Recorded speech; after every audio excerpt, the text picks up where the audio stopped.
I was left very impressed after my 50 plus hours in Star Wars Jedi Survivor. Respawn took everything that made Fallen Order amazing, cranked that up times 10, and then made sure to add a bit extra on top. This game is a journey that exceeds expectations at every turn, rewards your dedication, and it does a lot of things right despite not being perfect. A big thanks to EA and Respawn for providing me an early code so I can bring you this review early. I will try to make this as spoiler free as possible, but naturally with reviews there's bound to be some new information to be presented. But Respawn's intention to challenge the player's expectations is evident right from the onset. The opening scene portrays a captive and shackled Cal who's being transported via a prison ship to the metropolitan abyss of Coruscant where he awaits interrogation. However, you'll soon come to realize that it's not you who's stuck in the grasp of the Galactic Empire, it's them who are stuck in there with you. The story picks off 5 years after the events of Fallen Order, with Cal being a much more experienced and mature Jedi fighter,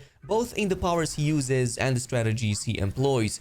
His moves are more calculated, almost always planned ahead, to the point it would make even Master Yoda proud. However, it's becoming increasingly more difficult for him to stay ahead of the ever-present and hostile Galactic Empire, especially in the aftermath of Order 66, which saw very few Jedi remaining in the galaxy and the disbanding of Cal's former crew in the years that have passed since the first game. That's why Cal needs all the allies he can get. Bode, a mercenary for hire, appears to be as good of a friend as he is competent in battle, even providing help in navigating your way to your primary objective. Things don't always go as planned, however, and this results in the Mantis almost getting destroyed, which is why Cal needs to pay a visit to the only person in the galaxy that knows how to fix it. His former friend Grease is now running his own saloon on planet Kobo. Furthermore, in order to achieve his goal of reuniting the team, Cal realizes that he must also locate Seer and Marin, who similarly have left the group after the events of Fallen Order. And that's just the first hour. There are about 50 more if you also factor in a huge chunk of the side content, or around 25 if you skip everything else. There were so many points in which I thought there's no way the game can surprise me any longer, only to be proven wrong the very next moment. If it wasn't the ever better choreographed fights, the amazing cinematography, and the ever so insane things going all at once on the screen, it was always something captivating to keep me going, including in the forms of new features to fiddle with and further customize Cal's powers. I don't ever recall the story having any dull moments, its structure was very well paced and throws at the Star Wars fans exactly what they want and then more on top of it. The only fault I could probably find here for the story is that the main narrative does this back and forth between you having to revisit the same places and even boss encounters a bit too often at times. However, every time it introduces something new, like a new mechanic or zone, so you're not actually repeating the same thing, it's just the context that repeats itself. This brings us to the exploration, and I think Respawn just nailed the perfect balance between handcrafted linearity and open world design. Before I even say anything about the planets, the way these worlds are crafted is on a ridiculous level of quality. Coruscant impresses right away with its massive, almost cyberpunkish cityscapes, flying vehicles, and neon lights. This and literally every single planet has a backdrop that will make you completely stop in your tracks just to admire them for minutes at an end. There's always something in the skies to admire and even more interesting stuff happening in the playable space. You will see more Empire forces progressively patrolling, ATs shooting at you from what feels like the other side of the planet, raiders ready to ambush, and enemy ships dropping off more troops than you can count. There were moments I just came out of a fresh cave exploration only to get ambushed by a bunch of Empire dropships who must have known my location in advance, and many more other big surprises like these await you throughout the entire game. And speaking of big, while Jedi Survivor isn't technically open world, one of its planets, specifically Kobo, is so massive it might as well be one. It genuinely feels like it's made out of multiple planets and biomes all at once. From arid, windswept cliffs to verdant jungles, murky swamps, and lots more I don't want to give away, it seems to perfectly blend large open spaces where mounts are pretty much a must, with a lot more linear dungeons, caves, and other hidden areas, and there are 5 more planets and moons on top of it. Admittedly, only Kobo is this large, with others being significantly smaller, but still larger than anything we had in the previous game. This massive size also comes at a cost, however, which is obviously performance. Even on the PlayStation 5 version that I played on the performance mode, certain more open spaces, especially on Kobo, induced some pretty bad lag spikes to the point that I needed to restart the whole game on a few occasions to make it go away. However, that was before the day 1 patch, which should introduce a lot of bug and performance fixes from the patch notes that I got.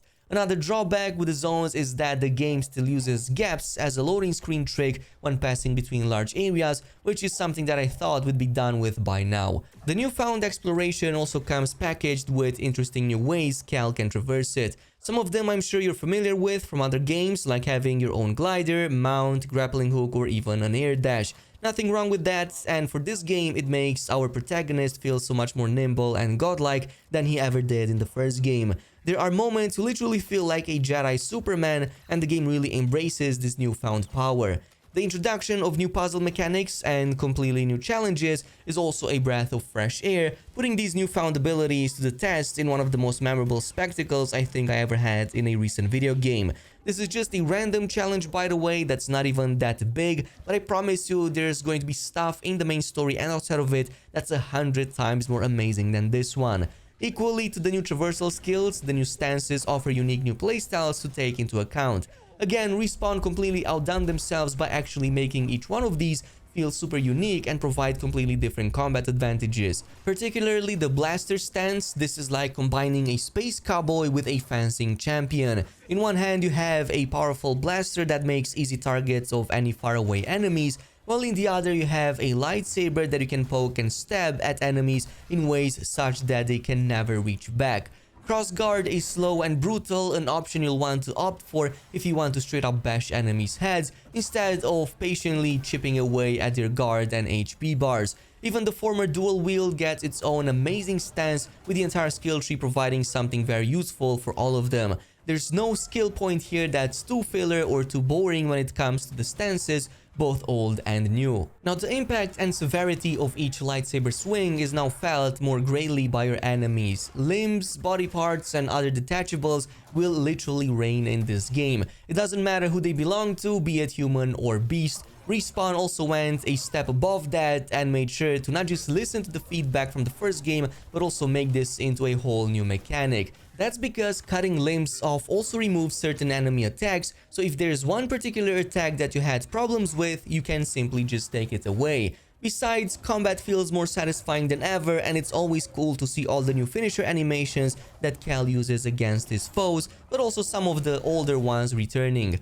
But your enemies aren't mere targets you have to run through, they genuinely got their own lives of sorts, a lot more than in the first game. You will often hear droids or troopers interject about their daily routines, and some will even mention they are literally afraid of you. Listening to their conversation almost always brings up something hilarious, and Cal can even react to them if you let him. I wonder if I'll get promoted for doing such a good job.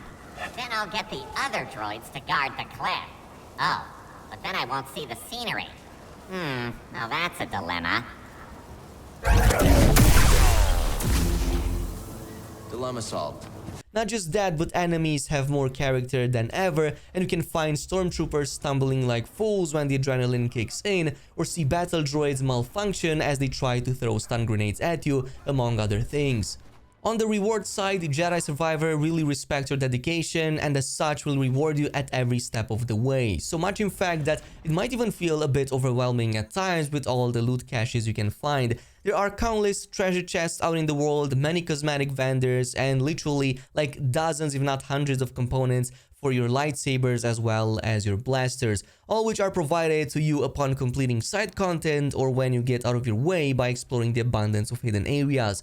The world building of Jedi Survivor is also believable, and there are many NPCs that the game makes you care about. From stranded travelers in need of help to characters you can't help but feel curious about, helping them will always provide you the option to recruit them and send them back at Rambler's Reach, which in turn lets them basically populate the area and even improve upon it. What I enjoyed a lot more was my time spent with our newish companions. Well, only Bode is new, while Merrin makes a return eventually. There's always interesting dialogues between them with very few quiet moments as they reminisce about their past adventures or talk about current events. Plus, there's a moment in there that I'm sure fans will really appreciate. The only problem I had with these moments is that they weren't more often or provided more agency. Like, I really wish there was a fully fledged companion system where I could take these companions wherever I wanted, even customize them. But as it stands, that's not possible, and you only get to play alongside these characters either during certain key story moments or when on specific planets. So kinda like a missed opportunity, but there's a third game, so who knows,